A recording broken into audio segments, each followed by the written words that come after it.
80s, there was a slump in the demand for coal, and then the owners of the mines learned they could buy one machine that would replace 300 or 400 men, and they could make much more money. More people would enjoy coming through here instead of coming through here and saying, ew, that's dirty. Tucked deep within the stillness of the Appalachian Mountains lies a nearly forgotten town. Keystone, home to fewer than 200 people today. It may seem small, quiet, even empty at first glance. But beneath the silence is something smoldering, like embers that refuse to die. Once, Keystone wasn't just a tiny dot on the map. It was home to one of the largest African American communities in Appalachia, a place of strength, pride, and perseverance. A town that carries the weight of history and refuses to let it be erased. In Keystone, everybody knows everybody, not just names. They know your family story, who your mother is, where your father used to work, when your cousins last sat together on the front porch. In a place this small, closeness isn't optional. It's a way of life. Things move slowly here. The town covers just 208 acres, a patch of earth wrapped in quiet hills. There's no traffic, no skyline, no noise, just birdsong, porch conversations, and the fresh morning scent of wet earth drifting down from the Appalachian slopes. And in that stillness, traditions endure. Family recipes passed down through generations. Coal mining stories retold at dinner tables like folklore. Yes, this town, now home to just 145 people, was once a thriving coal mining hub. Rail lines and tunnels cut through the mountains, hauling black rock and big dreams from deep within the earth.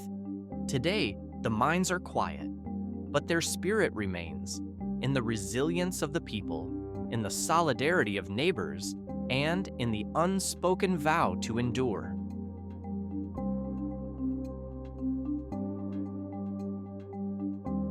Keystone isn't just a town. It's a place where nature whispers softly to anyone willing to listen.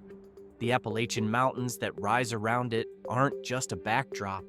They are walls of comfort, wrapping the town in stillness, sheltering it from the noise of the outside world. Here, peace doesn't shout. It settles in slowly. But don't be fooled by the silence. Keystone holds hidden beauty, waiting patiently to be discovered. Winding hiking trails cut through ancient forest, tracing the curves of old hills. Clear mountain creeks bubble through the rocks, and secret fishing spots lie quiet, untouched. Heaven for those who seek solitude. Then there's the old coal rail line, a relic from the town's glory days. Once it carried black rock and heavy dreams out of the hills. Today, it's a path for memory. Children play beside it. Elders sit nearby, remembering the rumble of trains that no longer pass. Keystone doesn't offer grand adventures or luxury. What it offers is something rare and real. Beauty in its purest form, time that moves with the mountains, and a town that asks nothing but to be noticed.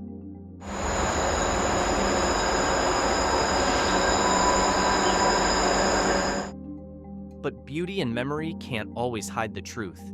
Keystone is also a town that fell hard and still struggles to rise.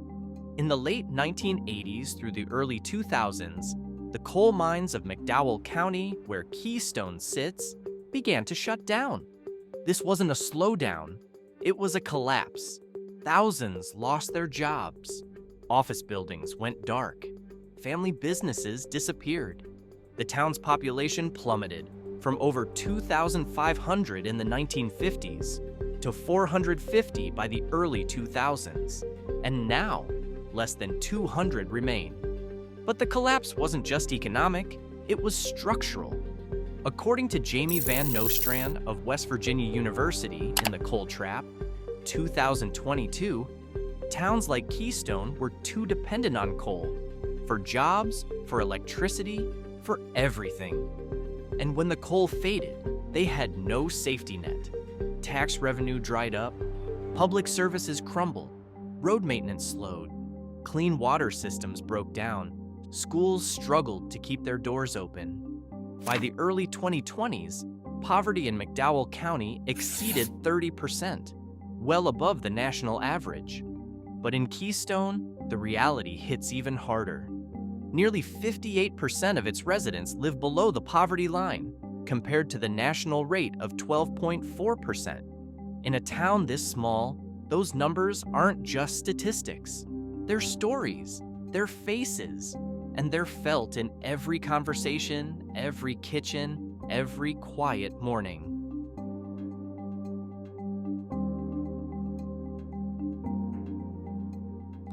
After the economy fell apart, another challenge emerged in Keystone, one that touches the most basic human needs. Start with healthcare. In this small town, medical facilities are limited. For anything beyond a routine checkup, residents must drive over 30 minutes just to reach the nearest full-service hospital. According to a report by West Virginia Public Broadcasting, many families in rural areas face long, difficult journeys for medical care, a heavy burden for those already struggling economically. And education? No easier.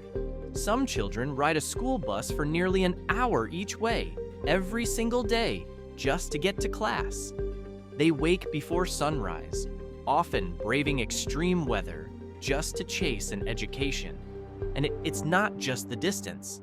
Internet access is weak, making online learning nearly impossible. In fact, West Virginia has been ranked among the worst states for internet connectivity in the US. Keystone is no exception. There is no high-speed internet, creating a digital divide that makes learning and even simple communication a daily challenge. Even buying groceries isn't simple. With many small stores shut down, residents must travel far to pick up basic essentials. In a place like Keystone, life isn't just about surviving. It's about adapting, day after day, to limitations that test your patience, your resilience, and your time. Every day, families here make difficult choices between hours on the road or moments with their children, between sacrificing comfort or sacrificing connection. Because in Keystone, the simplest things, healthcare, education, groceries, the internet, require extraordinary effort.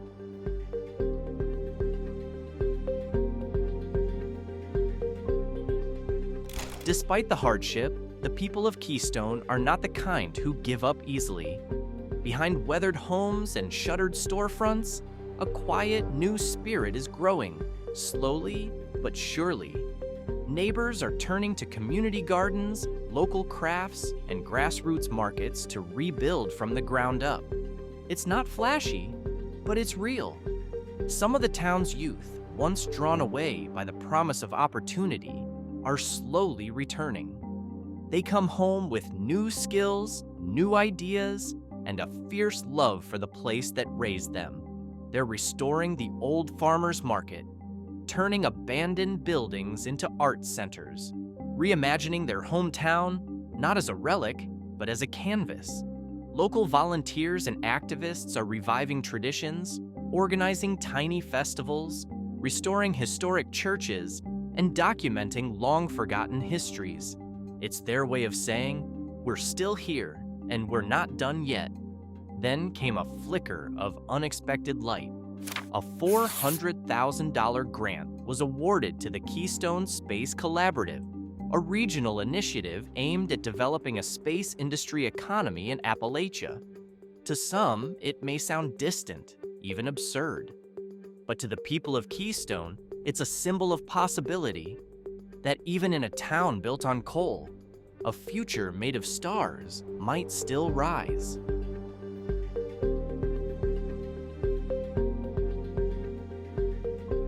Keystone isn't just a name. It's not just an old town tucked into a forgotten fold of West Virginia. It's a story of quiet resilience.